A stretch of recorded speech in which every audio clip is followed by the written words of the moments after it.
Welcome you to another live from the van edition of This Is Wrestling, as the group of six on their way to AEW Redemption at the Bell Center in Montreal, and we bring our discussion that we're just having regularly on to the microphone, and we say good afternoon to the co-host of This Is Wrestling, very, very important person in our world. And if you heard the last show, dead last. Zach McGibbon, how are you? I've cooled down. I think I'm ready to go for this game, as we were kind of discussing what the topic would be. So looking forward to this one. In the back, we have the Big Mac, Steve MacKenzie, part of the OSN group, and again, rookie AEW show here. Looking forward to the inaugural AEW Road Trip edition for you. How you doing? I'm good. I'm really looking forward to the show. I woke up excited, like, the same enthusiasm as I would for the other things we do. So, yeah, I've been counting down the days for a bit. I was waiting for Steve to say I'm enthusiastic as I am when, like, the Red Blacks are playing. And I'm like, you're the only one.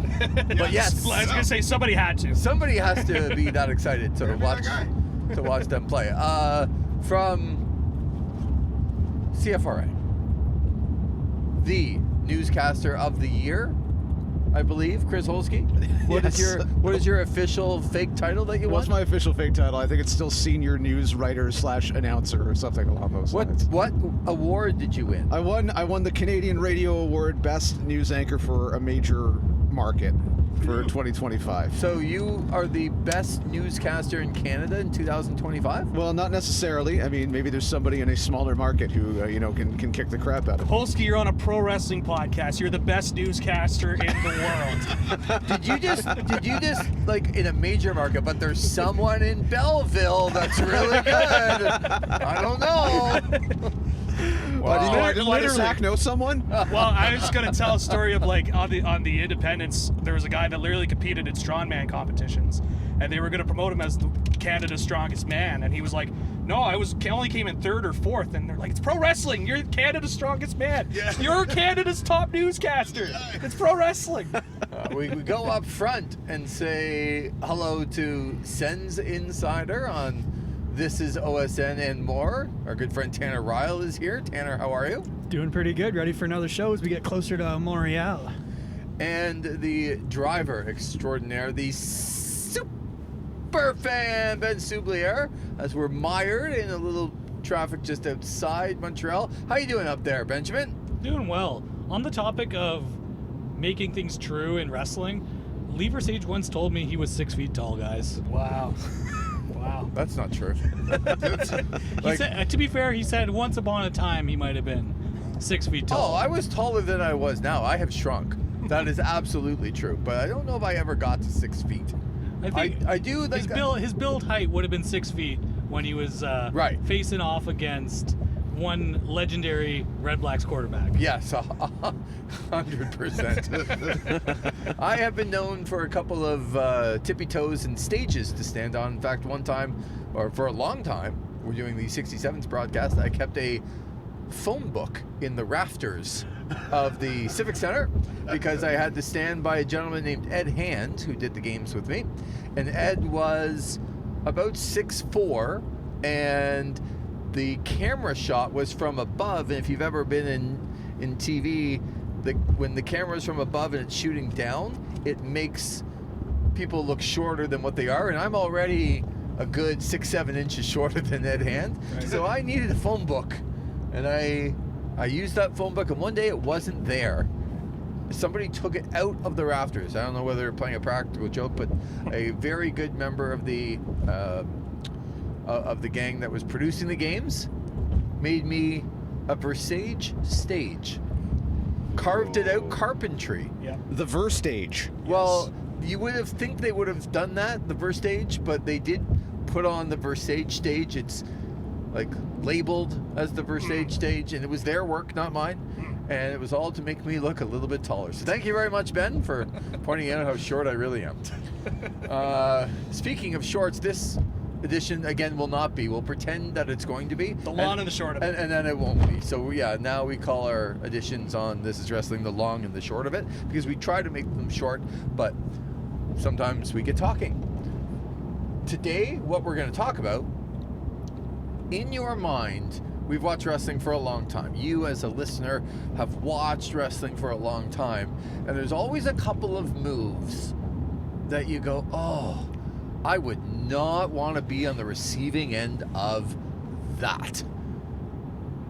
And we are going to have a discussion. We're all going to come up with one that we think is the one we would not like to receive or take the most in the world of professional wrestling, and then we'll try and rank them and be able to put them in some sort of order. And because of the schmoz, the shenanigans that Zach McGibbon claimed happened in one of the other previous shows. I don't have to claim it. There's evidence on record. So we drew straws, and Zach, you're up first.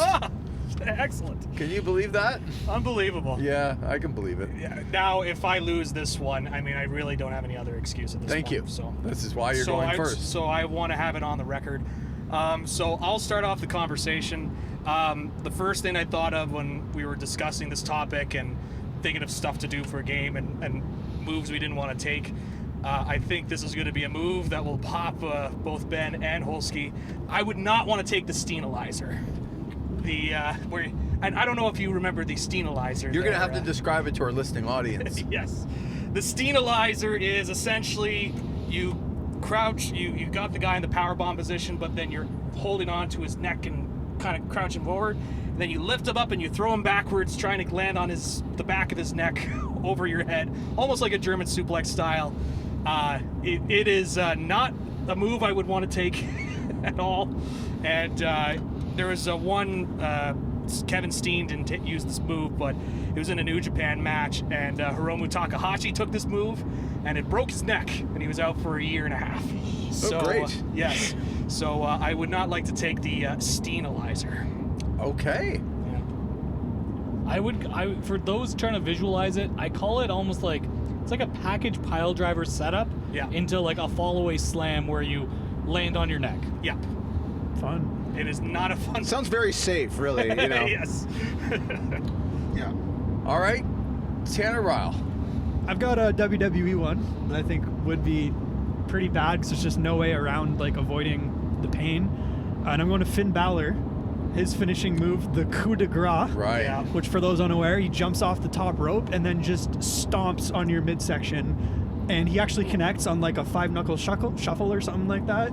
So, yeah, some guy flying 15 feet in the air and landing on my stomach. I don't know how guys don't puke after taking that. I think somebody did it to him once, and because Finn Balor has like the abs of steel, like nobody's got better abs than that guy in the world. He's like, oh, well, yeah, I'll just do that to other people, and I'm sure it'll just be fine when when I come from 15 feet in the air and just 2 feet stomp on their stomach. Yep. Go wrong. What could possibly go wrong? Well, so many wrestlers will tell you how much it hurts to take any move off the top rope. I mean, there's no way to protect yourself. Whether it's a savage elbow, whether it's a superfly splash, it hurts a lot. Steve MacKenzie. The worst one to take? The worst one to take. The one that you would not want to be in the ring and go, yeah, I don't want that to happen to me. Yeah. I think the theme, I'll continue on. Anything to do with the neck, you almost, just at the mention of some of these, you cringe. Because the margin for something to go wrong, margin for error, it can go wrong, and that's it. And so anything, like a DDT, like any of those, anything where I'm completely, 180 and my head is facing down or anything, I don't. And now knowing what I know with some of the Tiger Driver 91. Maybe, Tiger Driver, yes. You know what? Actually, I when don't you said always DDT, sober wrestling. Yeah. When I thought of when you first said that, my first instinct was Jake the Snake Roberts DDT Ricky Steamboat on the outside of the concrete floor, and they said, "Oh, I'm not going to put my knee down. I'm gonna." take it. It'll be fine. Like, don't worry. Yeah. He completely knocked him out. Like, just out cold. Yeah. Couldn't get up. Had like a welt on his head forever and ever and ever. I always cringe with the ones that you really do put your trust in the other person because you don't really know is going to happen. So, Chris Holski. All right, I'm a little bit torn on this one, right? Because the one specter that's hanging over top of this, I think, is a lot of people who go and or would likely be thinking, okay, do I really want to have Rikishi Fatu's backside in my face? Or is there something that would be worse than that? So I got to thinking, just like, well, the reality is it's, professional wrestling. There's a lot of body-on-body contact that is going on during the course of that, where it's not quite overt that someone's head is being rammed into something in particular, though it likely happens several times during the course of a match. So maybe that's out. My answer, corner punches from Big Van Vader. Oh, that's a great one. Because I love that. the stories that you hear from everybody in WCW in the early 1990s is that if anybody was taking a look at the run sheet and they saw that they were up against Vader, they would turn white. Because no matter how hard he tried to go in the ring and try to protect his opponent, he couldn't help himself. He was beating the crap out of guys every single time he got into the ring. And there's that really grisly incident that in one of the matches that he had against Mick Foley early in their series of matches from Saturday night, by the way, underrated slate of matches, highly recommended, where he just reels right back, lands a fist right in the face of Foley, and just breaks his nose. Mick, he's kind of okay with it, right? I think he can understand it. That's one of the ones to the face, right? But just the body shots you'd see him go through, that sounds like it would not be a very fun time. Okay. I like that. It popped me a little bit. Yep. Plus, Vader was not a cleanly guy. So not on top of the strikes, it also would smell bad. You get the Rikishi effect then, too. Yep. You get 2 for the price of 1. Or, I guess in the case, multiple fists, so maybe 8 or 9 I didn't realize that was coming. Okay, then, Soubliere. For my pick, I don't know. Have you guys ever stepped on a thumbtack? I've done it a couple of times, and it is one of the worst feelings in the world when you're not prepared for it. So, I'm talking specifically about thumbtacks, but in particular, a couple different instances of thumbtacks. Real glass? Real glass. No. So, John Moxley talks about thumbtacks in his book, and he's like, they're stupid. They don't really hurt. But I think about, you mentioned Mick Foley. I think about the match versus Triple H, where he takes the pedigree onto the thumbtacks with his arms behind his back, face first. And he comes back up, and he's got them all over his face and in his head. And then I think about what Darby Allin said about when he took a face plant into thumbtacks at a pay-per-view recently. He's like, probably not the best thing I've ever done. And if Darby Allin is telling you, I shouldn't take thumbtacks to the face, I'm going to go with that is something that is not fun to do because the man jumps off 20-foot ladders through planes of glass. So I'm going with thumbtacks to the face. Okay. That's an interesting one. These are some good choices here. Yeah. They're going to be tough to rank. Yeah. I was going to throw out anything done by Bill Goldberg. So Super kick that's by a very Bill Goldberg. Super kick to the head. Yeah. Super kick. I would not want to take his The spear? No, the spear is actually fine. But what was it? The jackhammer, where he had to turn you over. He screwed it up so many times. He left people in such dangerous positions. Ahmed Johnson's the Pearl River version plunge, of the Pearl River plunge, where he hurt so many people. Yeah. And it looked like there's just no good way to take that move, especially when he doesn't care about your body. Yeah. So we talked about Rob Van Dam and the Van Terminator, where he jumps across from one side of the ring to the other from the top rope, and apparently that steel chair that he places there, you can't move, and it's just right in front of your face and you can't move it. Mm-hmm. So he hits that into your face. So I thought about all of these ones, but I did land on the Hulk Hogan leg drop because it might be the worst move in professional wrestling. He doesn't even hit you with his leg, but once you're hit with it, you ain't kicking out, brother, and he doesn't need to hook a leg. You are. I was wondering if that was the angle you were going to go with finished. this. Even if he didn't even slightly hit you, if you even dared thinking about kicking out of that move, and You're Macho Man Savage. You work a whole year. You win the title at WrestleMania 4. You work your whole program and the Mega Powers, and you do a full year program and like the best. But people remember Hogan and Savage more than almost anything else back in the 80s. And you know how we're going to finish this year feud, brother? I'm going to hit you with a boot. I'm going to hit you with my leg drop. I'm not going to hook a leg. Yeah. And you ain't kicking out, brother. Career's ruined by the Hogan leg drop. I like this angle you've taken Like, with it. I mean, you win the title, you back the Sheik into the corner, you hit a leg, it's over. Like, don't be kicking out, Sheik. This is my time. Okay? And if you go back and watch a lot of the Hogan, like, really, really big matches in the 80s and the early 90s before he left, he would literally just hit a guy, like, not even come down on him at all, wouldn't even touch him with his leg, not hook a leg, and you ain't kicking out. Yeah. So, Brother. I'm kind of thinking my career. I'm building myself up the whole time. I'm the second biggest guy.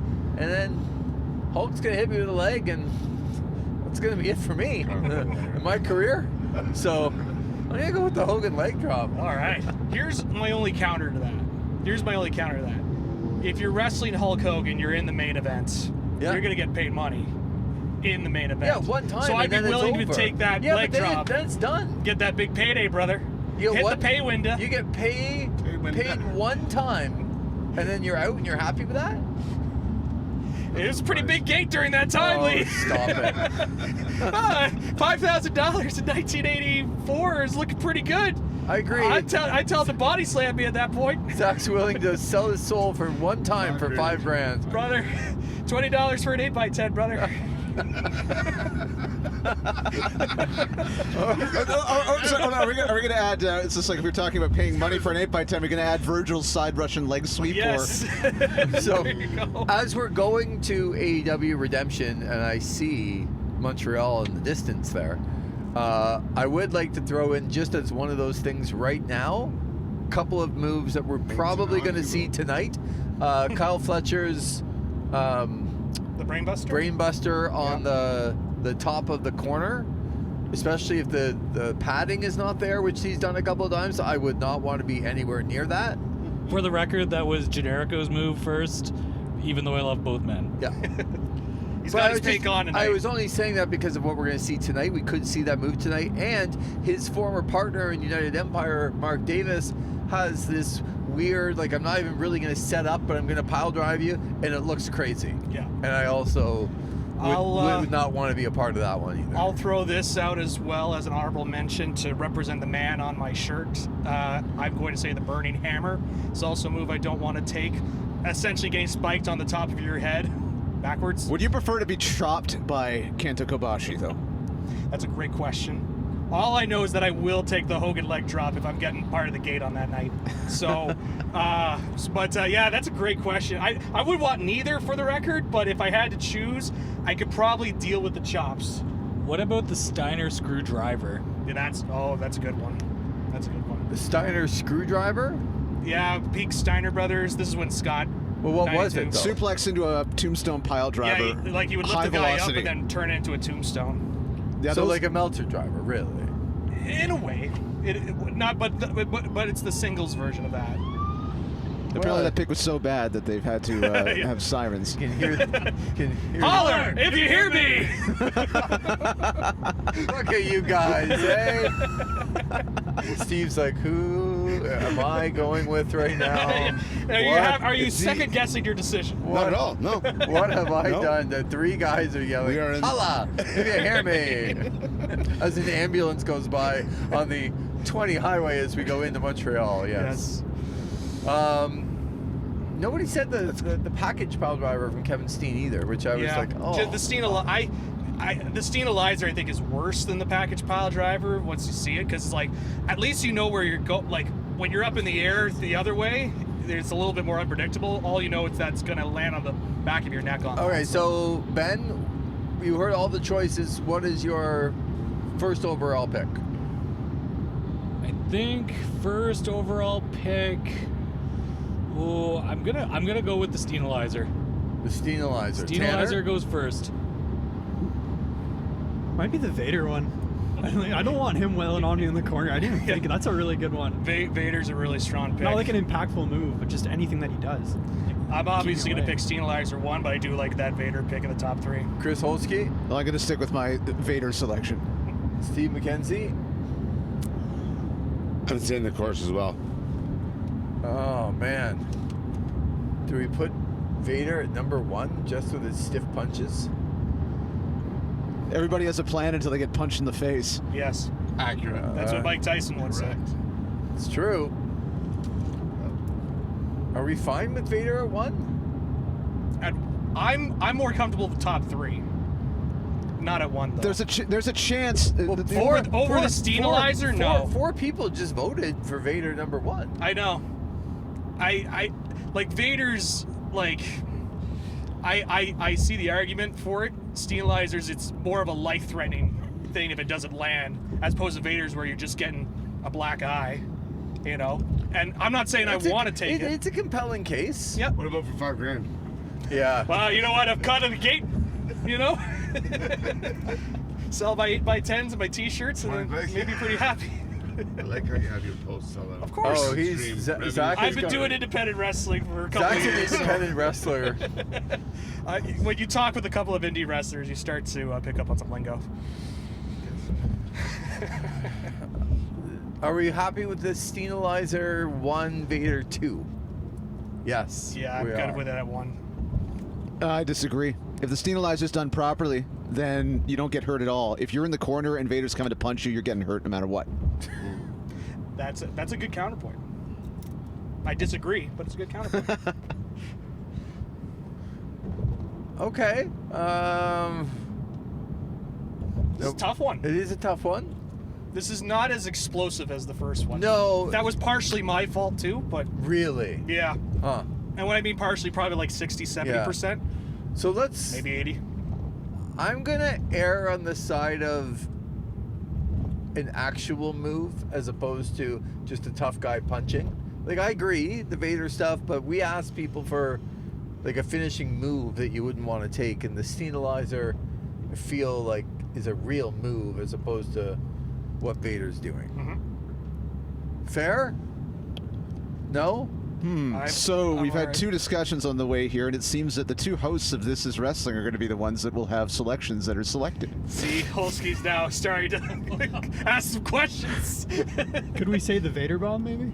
No, not Vader No? bomb. Well, the power bomb I think would be worse. His power bomb Oh, was that's death. true. Yeah. Yeah. Like, if you're talking about the splash in the corner, like, I'm not saying it would be fun to take, but it's comparatively speaking with everything else. That's true. Like, you can perform that, like Yokozuna doing something similar. Like, he didn't have to put all the weight up, unless it was a jobber. I wouldn't want Yokozuna doing his move on me either, no, by the way. no. Just No. 600 Not at pounds all, of yeah. sitting on your face. That doesn't sound great. We are going to go with Steenizer 1. It's a real move. Okay. But the Vader did pop. I think it deserves to be Yep. there. Vader absolutely, like, when especially with the explanation from Holski, I think it really solidified in the Yeah, top well, 3. that's Holski's thing. Throw Yeah. something bad, but then explain the hell out of it, and like move It's it up not the bad, move it though. up the rankings. That's the thing. It's not right? bad. Like, start in the middle, throw something crap, but then explain the hell out of it. And Yeah. it's pretty good at that. Yeah. So for sure that's in. I think coup de grace should be in there. I don't want to take a double foot So stomp. my only point to that is at least Finn Balor's like 112 pounds soaking wet. Yeah. Like, Actually, if this is a guy, How did we count Steve's 270? move? How did we count Steve's move? Did we count it as a tiger driver? Because that kind of changes everything for me. does it? I wouldn't want to take a tiger driver. Pretty safe though. Well, which version of the tiger driver are we talking? If we're talking about the Misawa one, We're not. okay, then never mind. If we're talking about the Misawa We're not one, always That one talking looks about. safe by comparison. We're not always talking about Misawa and Kobashi. Do you know that? then, you should. It's I like know. you should. I know. Can always talk about. Don't say anything, Tanner. Tanner's got that No, look in you, his you, eye. you have alternate topics like Misawa versus Kawada, for example. Exactly. Thank you. I could talk about Taue as well. Like, there's a bunch of different guys. Oh boy. Throw in a little Jun Akiyama, and we're good to go. Well, we've decided the Steenizer is going to be number 1. Yep. Vader's going to be number 2. We'll. Yep. Coup de grace, Tiger Driver. I think Tiger Driver. Tiger Driver 3, Coup de Grace 4. What did you say, Ben? It's thumbtacks, man. Yeah, I'm I not actually taking thumbtacks to the face. I'd be fine. They only just pinch the skin. Toughen up there. Okay. Oh, wow. Oh, boy. Just you wait. I'm gonna lay out some thumbtacks Yeah, at the be front fine. of your door. Yeah, no, and but- you just step on them unexpectedly. yeah, and you but- will remember this moment. It's not going to be great, but it's not going to be the worst thing in the world. Is it worse than stepping on Lego? I mean, It's not. It's not taking a stabilizer. It is worse. I would much But rather take the double stomp to the stomach than a face full of tacks. Yeah. Oh, faceful. Well, Yeah, but nobody's really ever done the faceful except for Darby, who's Foley. Who's a crazy person. Yeah, but that doesn't happen normally, right? Like that's not Yeah, a thing that happened all the time. Tacks are there, and that I can fell on one. that I can bring in. Like they're Yeah. dumped all the time, but no one's really taken them to the face except for these very, very extreme moments. All right. Well, I think then general consensus, we can at least all agree that Lee's Hogan leg drop was the worst in this case. Yes, this is It's number going 6. number 6 with a bullet. yeah, number 6. So if you see what we've done here, in the last episode, I won, Yes. and Zach came last. Yeah. And in this episode, Zach has won, Yeah. and I have come last. You're welcome, Zach. This is great. This is awesome. We should do more of this. We got a bunch of mid-carders here with us. Like I don't know. I think Holski's more upper mid card with the way that he's Well, explained. On the way, explained as stuff. we head to an AEW show with another Chris, who's a conspiracy victim, Yes. competing tonight. I was a fly-by-night along for the ride. Yeah. By the way, I did not at least go into my bag of tricks as Le Champion texted me and said, you know what you should do when you play one of your games is pull out your phone and phone a friend. And I said, that's actually a really good idea, but I ain't calling you. So, Dang. Shots fired. Ouch. so Not gonna work for me, so- brother. so I didn't pull the phone out to phone a friend for one of these times. But you know what? The Champion was having some FOMO, I think. Just kind of missing out in Champion? the Champion. Are we gonna call him and ask him The for champions- an honorable mention? No, I feel like that's way too complicated. I feel like we're almost in downtown We're Montreal. almost in Montreal, and you know we'd get some pro WWE thing anyway. Yeah. He'd probably pick the stink face. So, Chris, yes, we do wish you were here with us. Unfortunately, you're not this time. But as we head into Montreal, AEW Made it Redemption. sound like he was dead. No, he just is not here. I love Montreal. The guy in the van Yeah, ahead of us just gonna just say. went 4 lanes over, like, oh, I gotta be over there, and 4 lanes over. Good Yep. luck, everybody. Yeah. Beep, beep, beep. But we're looking forward to AEW Redemption coming up very quickly here, because we'll be able to look back on it. Just, 10 seconds what you think the match of the night will be. And we're going to start with you, Holski. Osprey and Mox against the Young Bucks. I think that's a safe bet. Okay? Zach? Fletcher Bandito. What's your Bandito? Steve? You and I are going... Oh, you want to see the card? Yeah. Yes, because I feel like- Ben has made all these things up. We'll wait He's got for his you. own 8x10s up there. Yeah, exactly. Tanner, what do you think? It's probably going to be the tag match, but I think Fletcher Bandito is a good number 2. Which, how are you going to get Andrade into number 1 tonight? Ben? I'm not getting Andrade into number 1. I'm representing the Protostar. Protostar and Bandito. Brat, brat, brat. Match of the night. There you go. How Kyle you know? the Protostar Fletcher? I was thinking about Jack Perry winning that 6-man ladder match, Zach. Well, I won't be there. I'll be at the merch stand getting my T-shirt. I'll be pretty happy about that. You will be? And I'll walk back in. Oh, Jack Perry won. What a shock. No, he'll be excited for the modern day Hulk Hogan. Yes. Can't wait. The Painmaker. I'm a little disappointed that nobody's thinking about the main event. I think that kind of shows you where our minds are at. So we're hoping I know you're hearing this afterwards, but we're hoping that the review is different, I think, and that we are going to get something. You'll hear the review coming out. We'll do it in the van on the way home. But it's tough for me to pick the main event either. I think the Bucks, Moxley, Ospreay is going to be off the charts, but I'm going to pick it second because I also think Fletcher and Bandito is going to steal the show tonight. Watch out for the chain match. I think that could be very, very good. Ooh. Why? It's a chain match, that's why. That was gonna be Because you gotta breathe with the switchblade. I'm actually saying something good about Jay White. Isn't Clark Connors going to be in this match? Yes. Okay. I was gonna say my sleeper match was going to be the Andrade Mark Davis match because I think Yep. those two have been on a roll right now, and that could be an underrated match coming out of this. So Final thought to you, Big Mac? Well, I was thinking I was going to go with the chain match. If not, He's looking the six-way. ladder match. He's looking six-way ladder match. I think know he Steve loves his MacKenzie. gimmicks. He does. He loves his and gimmicks. we're looking forward to Zach's review of the ladder Well, match. as you would say, it's wrestling. Yeah, Zach doesn't love ladder matches, as you might know. I mean, so, you've seen them once, you've seen them 1,000 times at this point. But, so we will have a full review for you in the van. Thank you for being with us on the van rides here on This Is Wrestling AEW Redemption. For Ben Soubliere, Tanner Reil, Steve MacKenzie, Chris Holski, and Zach McGibbon, I'm Lee Versage. Thanks for listening to another edition of This Is Wrestling.